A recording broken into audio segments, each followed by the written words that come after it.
face is gonna be like beet No, red. it's not. It's not. It's gonna look probably good because we probably are both like nervous. So I keep like. Let me clear. For real. So I have Tessa with me here today. I have coached Tessa on and off for like maybe 5 or 6 years, maybe longer than that. Yeah. Yeah. So she started coming to bleachers. Is how we first met. So we were doing all that together, and she was already on a weight loss journey at that point, and I kind of just started to become part of that with her. And then after we got to know each other a little bit, she started doing some of my 21-day challenges and basically really, really progressed in her weight loss. So how much at that time did you lose, like total? Do you remember? During the challenges? Or Yeah, kind of like at that big, when you were having like your best. Okay, so at some point, you got a little bit like just sidetracked in your weight loss with some personal life experiences and stuff like that. So just tell us a little bit about that. So basically life hit kids, sports, both kids in sports, job change. I guess I wasn't so much tired of just meal planning, or I didn't really know where I was with it. Like I was on it and then I just got tired of just doing the process. So I would be good and then the weekend would hit, and then I'd get off track, and then I would be off track for some weeks or a long time. But I would be in the gym every day, but my motivation in the gym would change because of my meal plan, because I wasn't eating right. So I was like, what am I doing here? Like, if I'm not going to eat right, what's the point of being here? So that basically went down as well. And then going back as I'm gaining the weight, like I'm like, people are looking at me like, why is she even here? Like, what is she doing here? Like, Yeah. She's gaining weight. She's not even, losing. So let me just stop you like right there, because I feel like this is what goes on in people's heads when they backtrack or whatever. And this is a lot of people's story with weight loss. So it is not something usually that it's a linear thing. So it is up and down, because weight gain and weight loss is typically super associated, especially with women, with their emotional state, whether or not they've really worked on that part of them. So it's hard to navigate in the middle of like any kind of life drama, trauma, anything like that. So she just said she felt like people were looking at her or whatever. When she went back, she put some weight back on. And when you walk through the door, it immediately, this like shame thing starts happening, with people. So we think in our head that our friends and everybody that we've motivated, that have looked at us and said, you're motivating me, oh my God, you've lost 100 pounds, you've you make me want to do better. And so you start taking on this responsibility, right? Yeah, that was my biggest thing, is the people that said I inspire them, they work out because of me. And then like now, like, do they look at me like, well, what is happening? Like, you went back, or is this gonna happen? And so I feel like, well, how can I inspire others to do what I've done or what I'm trying to do if I keep failing? If I feel like I've failed now, like I feel like I got there, wasn't done, but then I backtracked, so I feel like I failed. So I'm like, now they're looking at me like, what is she really doing? Right. Right. So I feel like I failed a lot of my friends, not just people, strangers, but a lot of my friends, because I fell off. And so when I go in the gym, it's just, I know nobody's looking at me because I don't pay any attention to anybody, what they're doing, but it's still in my mind that I feel like, oh, they're watching me, like, what is she doing? Yes. So it's hard. That's the hardest part. Like you said, we did bleachers, and then now we're doing these Sunday workouts. Those are even hard, because bleachers, I would be at the front, and then now here I am towards the back, and it's like sometimes it's a mind thing. I have to battle it. Like, okay, it's okay if I'm the last person to finish. At least I'm here and I finished. Yeah. So tell me kind of what happens too, because that's a good thing that you brought up, because I know Tessa. There's other girls that kind of come in and out that know Tessa back when we did bleachers, and she was at her smaller weight. Sorry, I'm having issues with my throat today, obviously. So tell me what happens now when a new person comes in, like in your brain. So like, do you start thinking like, because I do this too. So I used to be more of a runner than I am now. I used to win races and run really fast, and I am not that person anymore. So because I don't train that anymore, like I don't go do races and all that stuff like I used to. So I'm really strong and I look fit and everything, but I'm not fast anymore. So and I have gotten faster, and I think we all have since we've gotten back into these parking garage workouts. But so for me, when somebody comes in that's faster, or if somebody's getting faster than me, I'm the trainer, and so in my brain it starts like I'm supposed to be better than everybody else here. You know? So I mean, I understand, and so like I know that those same things go through your head. That's where like somebody comes in and I'm like, I should be ahead of them because I do this every Sunday. Like very rare do we ever miss a Sunday. So I'm there every Sunday. So I feel like, well, how did she finish before me? Like I've been doing this. This is me every day. So I have to remember, like I don't get up and run. I'm not a cardio whatever queen. I know that people do that. I know that women do that. I know women do that to each other. I've probably done it myself, to be honest. So it's a defense mechanism for when you don't do the right thing. It's easy to go, well, she gained all her weight back, or she did all this. And so, women can be a little bit catty. Everybody can, not just women. But I think that because we are told that we're supposed to be a certain size or smaller or whatever that may be, women have a little more issues with that, because guys can go in and out of the gym. They're not worried about who's looking at what.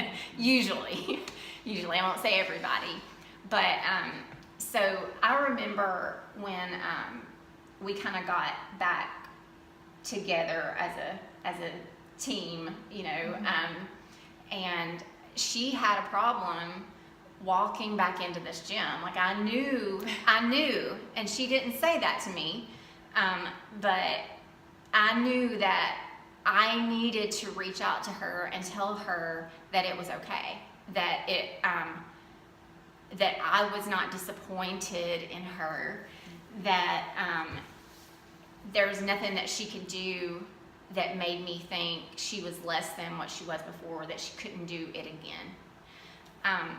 Or if she stays exactly the way she is right now, I love her anyway.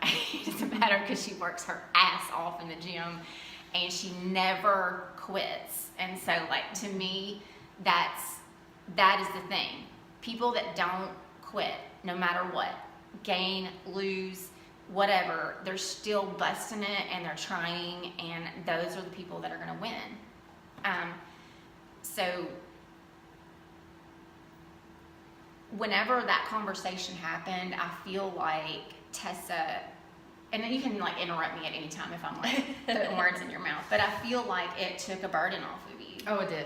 Definitely. I remember crying over there in the corner. Yes. It was the best therapy session, I guess. Because it's hard to go, you've been the person that got me there, and then I feel like I failed you. Not that you ever made me feel that way, like I felt like I failed you. And so to hear the words like, okay, it's not, you didn't think that.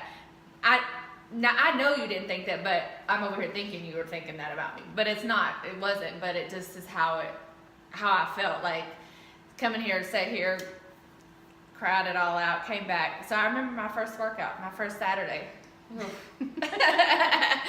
It was the best, but it was like so much off of my shoulders, like, okay, I can do this. I've got her on my side. I've always had her, but did I, I didn't feel like I felt like I felt, so that's why.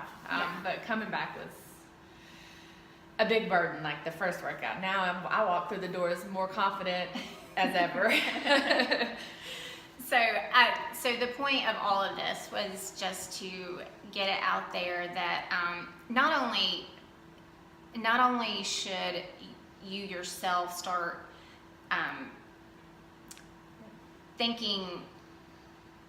recognizing those things in yourself because I know that there's a lot of people out there that do this, and I've done it myself. I've sat in the gym parking lot when I have felt like I haven't been eating right, and that I don't look 100%, and I don't want to go in there either. And there's times when I've pulled out of the parking lot and left and gone home. Now I have a gym here that I can come back to, so I can still work out, but a lot of people don't, and I have to have those conversations with myself that is me telling me that there's something wrong with me and that I'm a failure.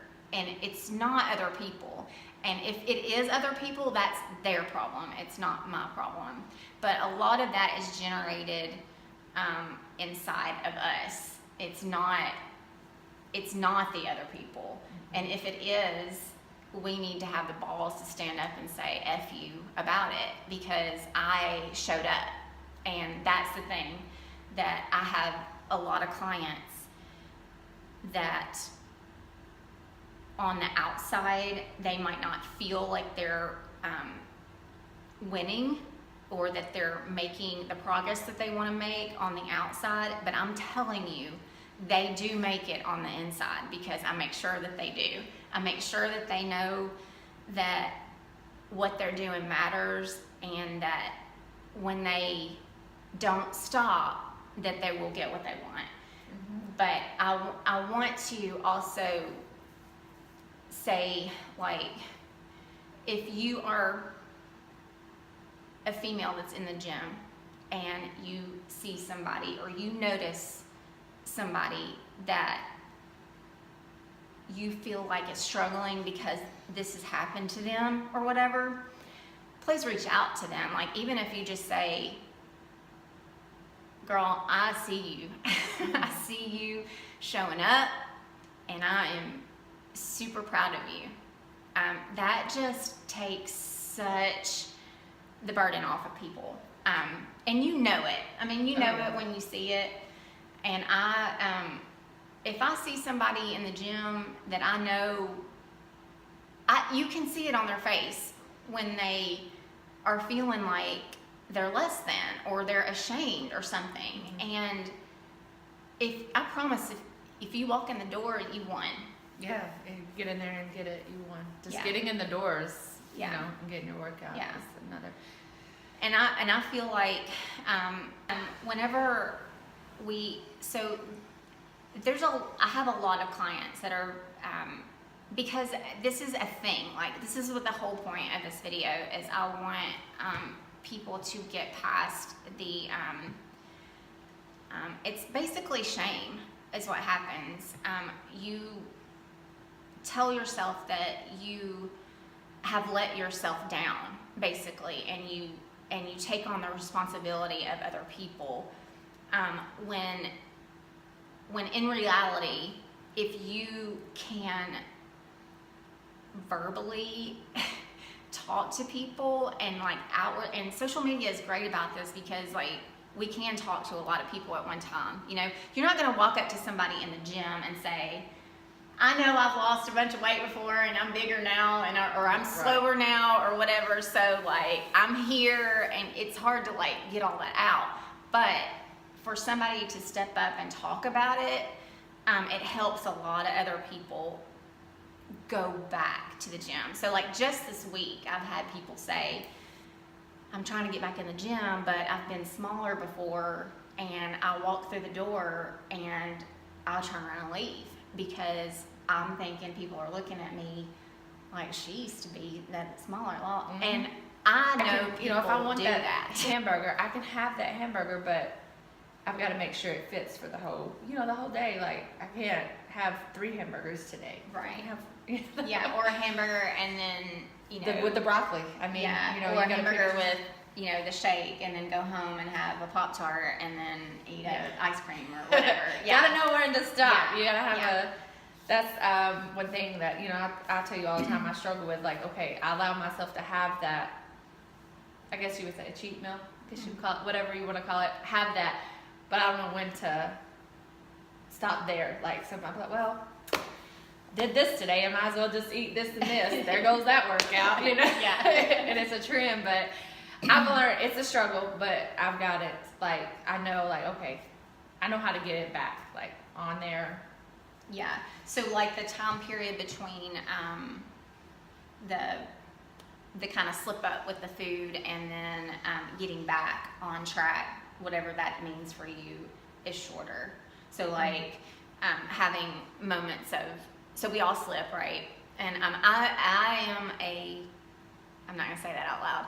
I have had binge eating as a problem for me in my past, and I have a handle on that currently. That doesn't mean that that won't change at some point in my life, but right now I've done the emotional work that has healed that part of me. So, but the steps to that is learning how to do whatever that is, eat that thing, and then you have a mess up or whatever, and then being able to turn that ship around quickly. So like, and all of that goes back to, again, that whole shame things, because when we overeat and then we're at the gym and we're sluggish the next day, we're like, well, in our head, we think that everybody can like see what we did last night or whatever, and they cannot. It's just, you feel like crap, and instead of being able to be like, oh, now I remember what this feels like, and it feels like crap, yeah, and I don't feel strong to get in the gym, we start shaming ourselves, and so then we leave the gym and go to McDonald's. So, and it starts this process again. Yeah. I don't, when I eat something bad, I go to the gym, when I go to the gym or whatever, I don't sweat as much, and it makes me so mad. So it's like, I'm in there working hard and there's nothing, like, and I'm okay. Okay, that was that. A lot of time the success is wrapped up in something totally different that has nothing to do with the food or the workouts. So it is an emotional journey. It is a life journey. It's a mind fuck journey. So like, we have to navigate where we are. We have to learn a lot. It's not easy for everybody. And when you are looking at all the stories that are pretty and all the pictures that are pretty, a lot of those girls too, you know, or men, sorry, I deal with women all the time, so like, that's what I talk about. But I do the same thing. So I look at social media posts, and you know, I work out really hard too, and I have a pretty good handle on it, but I'm not perfect. You know, there's a lot of times I would not like to put a bathing suit on in front of a camera. But a lot of those people are starting to, you know, come out and say, hey, you know, I have a backlog of pictures that I post for the 6 weeks that I have my emotional breakdown, you know, and I'm fat for that 6 weeks or whatever. And that is the truth. Nobody is 100% all the time. Some people are 100% for years, but then they fall off, but we never see that. You know, we never see I have a lot of ugly clients part. that, you know, can outlift people that look fitter. So, you know, don't judge people by the cover, and also just be a friend. And Tessa, I know she has a leader's heart,